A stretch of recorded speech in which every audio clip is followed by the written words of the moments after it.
S N കവല കഞ്ഞിപ്പാടം റോഡിലെ തോടിന് കുറുകെ ഉള്ള പാലങ്ങൾ ഇതിനു മുമ്പ് മഴ പെയ്ത് നീരൊഴുക്ക് തടസ്സപ്പെട്ട സമയത്ത് ഞാനൊരു വീഡിയോ ചെയ്തിരുന്നു. അന്ന് തന്നെ നമ്മൾ പഞ്ചായത്തിലൊരു വിവരാവകാശം കൊടുക്കുകയും ചെയ്തു എത്ര പാലങ്ങൾക്കുള്ള അനുമതി ഉണ്ടെന്ന്.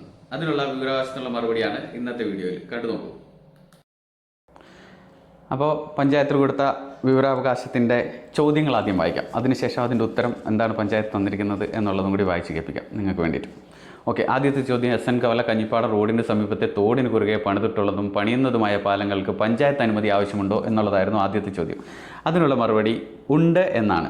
ഓക്കെ, രണ്ടാമത്തെ ചോദ്യം, ആവശ്യമാണ് എന്നാണ് എങ്കിൽ എത്ര പാലങ്ങൾക്ക് ഇതുവരെ അനുമതി നൽകിയിട്ടുണ്ട്? ഇതാണ് ശരിക്കും എന്നെ ചിരിപ്പിച്ച ഉത്തരം. അപ്പോൾ ഇവർ തന്നിരിക്കുന്ന ഉത്തരം എന്ന് പറഞ്ഞാൽ 3 എണ്ണത്തിനെന്നാണ്. പഞ്ചായത്ത് അനുമതി കൊടുത്തിരിക്കുന്ന പാലങ്ങൾ 3ആണ്. പക്ഷേ ആ തോടിന് കുറുകെ 3 അല്ല 30 അല്ല പാലങ്ങൾ, നിങ്ങൾക്ക് എല്ലാവർക്കും അറിയാവുന്നതുപോലെ. ശരി, അടുത്ത ചോദ്യത്തിലേക്ക് പോകാം. നോക്കാം നമുക്ക് എന്താണ് അടുത്ത ചോദ്യത്തിനുള്ള മറുപടിയാണ്. പാലങ്ങൾ പണിയുന്നതിനുള്ള നിർദ്ദേശങ്ങൾ എന്തൊക്കെയാണ്? ഉത്തരം, നീരൊഴുക്ക് തടസ്സപ്പെടാതെയും തോടിൻ്റെ വീതി നിലനിർത്തിക്കൊണ്ടും നിർമ്മാണം നടത്തുന്നതിനും പിൽക്കാലത്ത് ടീ നിർമ്മാണം കാരണമായി നീരൊഴുക്ക് തടസ്സപ്പെടുന്ന സാഹചര്യം ഉണ്ടായാൽ ടീ നിർമ്മാണം സ്വന്തം ചെലവിൽ പൊളിച്ചു നീക്കണമെന്ന മാനദണ്ഡത്തിൻ്റെ അടിസ്ഥാനത്തിൽ പഞ്ചായത്ത് കമ്മിറ്റിയാണ് അനുമതി നൽകുന്നത്. ഓക്കെ, അങ്ങനെയാണെന്നുണ്ടെങ്കിൽ മിക്കവാറും എല്ലാ പാലങ്ങളും തന്നെ പൊളിച്ചു മാറ്റേണ്ട ഒരു അവസ്ഥയായിരിക്കും. ഈ കൊടുത്തിരിക്കുന്ന 3 എണ്ണവും നിർദ്ദേശങ്ങൾ പാലിച്ച് തന്നെയാണോ എന്നുള്ളത് പുനഃപരിശോധിക്കേണ്ട അവസ്ഥയിലാണ്.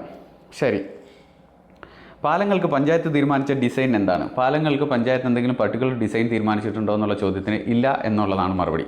പ്രത്യേക ഡിസൈനുകളൊന്നും തീരുമാനിച്ചിട്ടില്ല എന്നുള്ളതാണ് മറുപടി. ശരി, അടുത്ത ചോദ്യം, പാലം പണിയുന്ന സമയത്തും പാലം പണിത ശേഷവും പരിശോധന നടത്താറുണ്ടോ? ഉണ്ട് എന്നാണ് ഉത്തരം തന്നിരിക്കുന്നത്. പാലം പണിതതിന് ശേഷവും പാലം പണിയുന്നതിന് മുമ്പും അവിടെ ഇൻസ്പെക്ഷൻ നടത്താറുണ്ട് എന്നാണ് പറയുന്നത്. ഓക്കെ, ശരി, അതുപോട്ടെ. അവർ ഇൻസ്പെക്ഷൻ നടത്തുന്നുണ്ടോ ഇല്ലയോ എന്നുള്ളത് നമുക്ക് പിന്നീട് നോക്കാം. നിർദ്ദേശങ്ങൾ പാലിക്കപ്പെടുന്നില്ല എങ്കിൽ എന്താണ് നിയമ നടപടികൾ? ഈ പറഞ്ഞിരിക്കുന്ന നിർദ്ദേശങ്ങൾ പാലിക്കുന്നില്ല എന്നുള്ളെങ്കിൽ നിയമ നടപടി എന്താണെന്നുള്ളത്. അനുമതി നൽകിയ മാനദണ്ഡങ്ങളുടെ അടിസ്ഥാനത്തിൽ പൊളിച്ചു നീക്കുന്നതിന് തുടർ നടപടി സ്വീകരിക്കും എന്നാണ് ഉത്തരം തന്നിരിക്കുന്നത്. അപ്പോൾ അവർ പറഞ്ഞിരിക്കുന്ന മാനദണ്ഡങ്ങൾ പാലിച്ചിട്ടില്ല എന്നുണ്ടെങ്കിൽ തീർച്ചയായിട്ടും അത് പൊളിച്ചു മാറ്റും എന്നാണ് പറഞ്ഞിരിക്കുന്നത്. ശരി, ഇനി 7ാമത്തെ ചോദ്യം, മുകളിൽ സൂചിപ്പിച്ച തോട് സംരക്ഷണത്തിന് പഞ്ചായത്തിൽ ഫണ്ട് നീക്കിയിരിപ്പുണ്ടോ?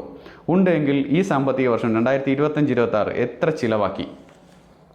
അതിന് ഉത്തരം ഇല്ല എന്നുള്ളതാണ്.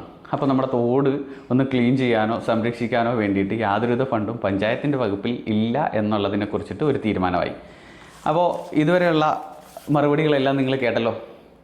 ഇനി എന്താണ് തുടർ നടപടികൾ സ്വീകരിക്കേണ്ടത് എന്നുള്ളത് പഞ്ചായത്താണ് തീരുമാനിക്കേണ്ടത്. 3 അല്ല 30 പാലങ്ങളുണ്ട്. എന്താണ് നിങ്ങൾ എടുക്കാൻ പോകുന്നത്? പഞ്ചായത്ത് തന്നെ പറഞ്ഞോളൂ. നിങ്ങൾ എന്താണിപ്പോൾ ചെയ്യാൻ പോകുന്നത്? 30 പാലങ്ങൾ ചൂണ്ടിക്കാണിച്ചിരിക്കുന്നു. ഇനി നടപടി എടുക്കേണ്ടത് നിങ്ങളാണ്. അനധികൃതമായി നിർമ്മിക്കുന്ന ഇത്തരം പാലങ്ങൾ തോടിൻ്റെ സ്വാഭാവിക നീരൊഴുക്കിന് തടസ്സമുണ്ടാക്കുന്നു എന്നുള്ളത് എല്ലാവർക്കും അറിയാവുന്ന കാര്യമാണ്. ആ സഞ്ചാര സ്വാതന്ത്ര്യം നിഷേധിക്കുക എന്നുള്ളത് എൻ്റെ പരിപാടിയല്ല. പക്ഷേ പാലങ്ങൾ നിർമ്മിക്കുമ്പോൾ അതിൻ്റേതായ രീതിയിൽ നിർമ്മിച്ച് തോടിൻ്റെ നിലനിൽപ്പ്, അതായത് തോടിൻ്റെ നീരൊഴുക്കിന് തടസ്സം ഉണ്ടാകാത്ത രീതിയിൽ ചിലരൊക്കെ പണിതിട്ടുണ്ട്, നല്ല പാലങ്ങൾ പണിതിട്ടുണ്ട്.